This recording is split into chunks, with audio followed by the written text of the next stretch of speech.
Today is September the 21st. What's a hypocrite? Let's begin to find out as we continue Jesus' diatribe against the Pharisees. We're going to read Matthew 23, verses 13 and 14. Woe to you, scribes and Pharisees, hypocrites! For you lock people out of the kingdom of heaven. You don't go in yourselves, and when others are going in, you stop them.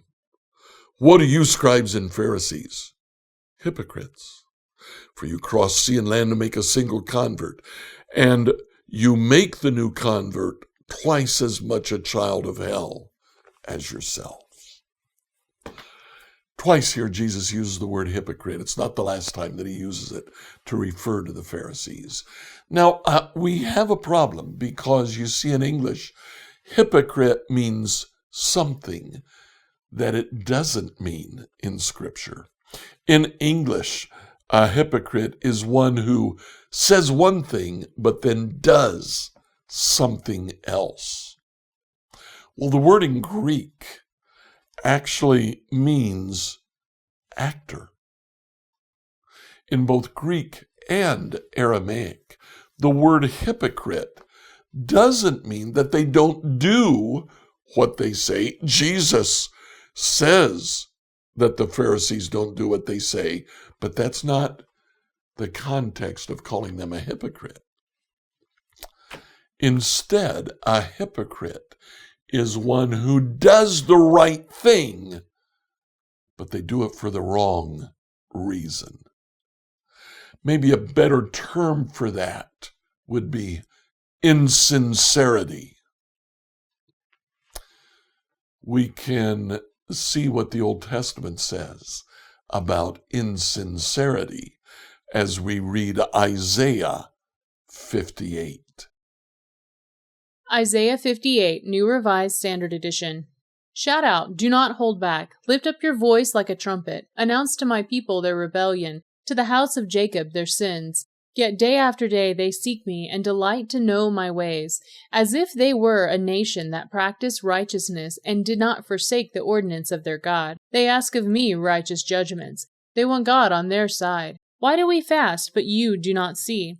Why humble ourselves, but you do not notice? Look, you serve your own interests on your fast day and oppress all your workers. You fast only to quarrel and to fight and strike down with a wicked fist.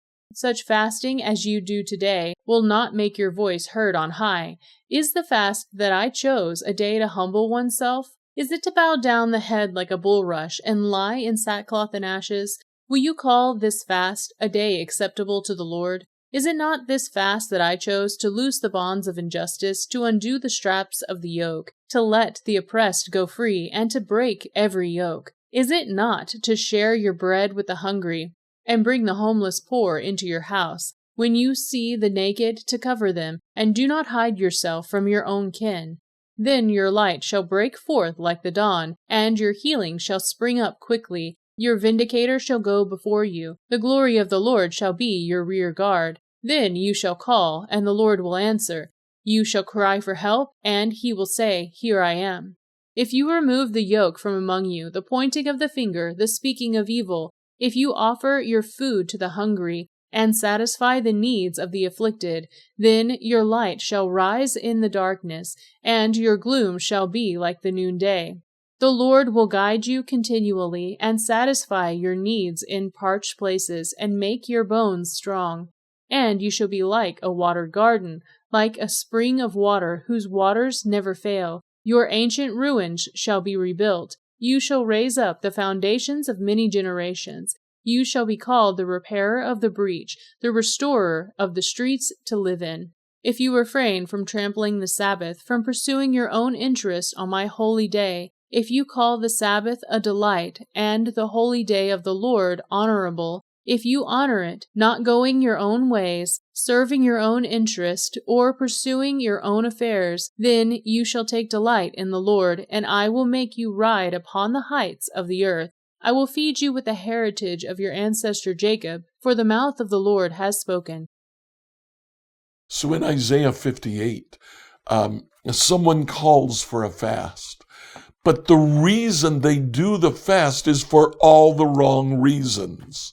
fact, in verse 3, Isaiah says, you serve your own interests in this fast. In verse 6, he begins to say what the Lord is looking for in his fast. He says, I'm looking for justice. Do the right things and do them for the right reasons. You see, that's the problem of the Pharisees. They did many of the right things, but they did it for the wrong reasons. That is what it means to be a hypocrite in Scripture. So what do we do about this today? Examine your heart. Make sure that what you do, you're doing for the right reason. Scripture reading from the New Revised Standard Version by Emily Herrera. If you have a question, drop it in the comments section below.